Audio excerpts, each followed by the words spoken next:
mo amode hye asakaman nananom nkonyo asaka akwamu abusua amuakare muna mi free midindi nana yawo osei kran Elvis ene adaye mewura ho papa mewura ho yamrokade abusua atete apansam tete apansam ye nananom be ye no enye no na yehu nyanu na yehu no kra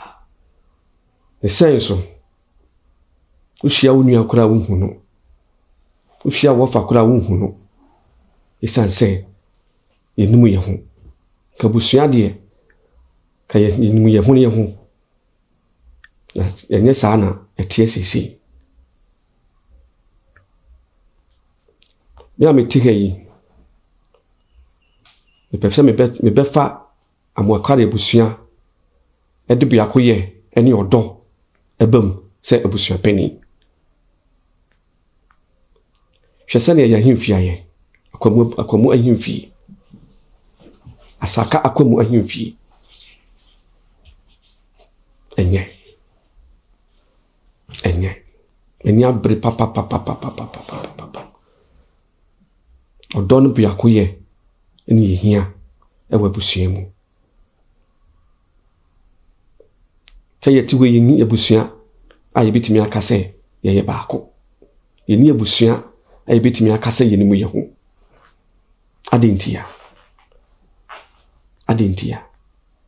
yenana no mu de odo eni biakoye eni hyase na semri ebi ni mu yemu bi sabi enana mu etwa mu no obi no aduane no nim se ne busua ni nia otimi eti aduane e de nante ekoma ne busua a wonimu eni hobiem ase madwempa eni misusu yese mechichire busua yi senia ye nana no eye no mre bia etwemko amuakare busua de nanka ye odo ene bia koye na sese de ewahi ye nana mo beyeye ya bawa ofanya akon Kwame Dei openi abankwa openi Kwame Wusu kunum me wura ho papa omo be ye biko dia dui adehye amuakare abusua mehia mu nyina wo fie mo meta machi ne enye fie yi sabe me de me ho abafade se mabua busua ama busua ya fa ne ntuma pefra ede na ede yo nkabum ni ho a enye yi na ma meta machi nso a enye yi woni mu de bebri a me de pese me de bua busua educational policy fundraising policy sabe tafaje BBC abusua mu yekohan gonya yekohan tables yekohan canopies ede na ye fe se busua ebenya sa akade we nyina eba busua ni eba ne sa ukra na wo busua ni BBC a aka bi firi wo so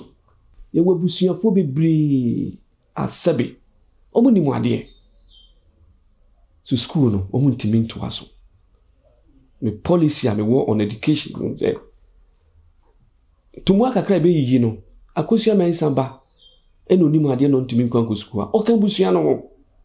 ye de boa no kwa da chi bi obeya doctor enye busua ni mu no da obeya pilot a enye busua ni mu no da ntimi sremu mi hiamo abroad any Ghana nyina me hiamu nyina me vision anese mani to ade hu se ye bewu akomu fie fie kese aye beka se ya busua fie ni ya komu fie ni sebi abrewato a ehin na oda enye busua fie ewo mu se bia ne mabesi dan fefefe ba abrewa fie busua bi mu ebusua ebetumi akase na busua fie ni ntimi sremo adehye medehye mo me ka me ho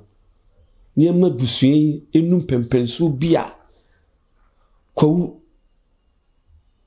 kro no ebesua afiri yo ye nyina ya kwafo ba ye nyi bibi so nko a ye be ka se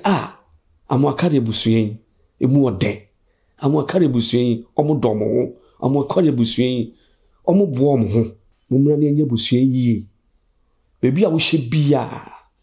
se ma mo wudin kurampo na wo ya amoakare ni a wo firi asaka akwamu abusua brefie me de me ka se ba wie yen me number ene gu hoi mumra fie ne achichire busuen na nya krabehwe me damase me ani jepi se ene akwasida yi Nyankopon na twedi ampon Kwame ama yehunu da fefei mpenifu ahia akwamu aduana amoakarfo ayefiri kwawu asaka yani age yabusua peni etwa nani ehwe ban yi yenya abusua peni bia yatutu mu ehwe ne yanya obi mehwe ne niema opeso woye ne susuye ne bibia mu no ofata ese nko obetimi abeye abusua peni Nana Elvis mpenifu se de ope ade akọ kotoko no ye mo na boro enam ne hyehye pa ne nimdie owo no minimse obetimi aka akwamu aduana ayefiri kwawu asakraka no abom ama abusua no atumpo o medi yakura gidie ewo nimu ene odo ode eka abusua na bom no manage oba yeyi onam abusuafo no so enkwakora ne merewa so esra omo eno nkwakora ya de a wodi kan de ahyase so obi ewo saa nimdie odidi abusua kan ka abusua abomu a ofata mi wogidie se obetimi aye ye de twedi ampon Kwame etai na chi yeso yebeboa na se nyame na adom na onya yeso beboa na yebesra nse mon twa na chi enhwe yen so onya ye frɛ no osuomu awiamu anadwo awia ketekete kura omra na omeboa e mesɛ Nyankopɔn hira se onto supa engu na adwuma so oma na hoɔden oma no nyinche so betimi kura oma no 99.9 years wasase so na sebe se nyame to nsa frɛ no a achirimba no omo so aka se Nyankopɔn eyi papa bi ma yen ye frɛ no Nana Kwasi Elvis ono so bebo adwuma na ne oba betoa so no ono so ahwe ne sa nwuma pa no so na ono so ayeden e de atoa ne ono beye na busua no afa ne ntoma pa afira Nyankopɔn nhira wo no nhira obi bia ye da obi bia se bye bye.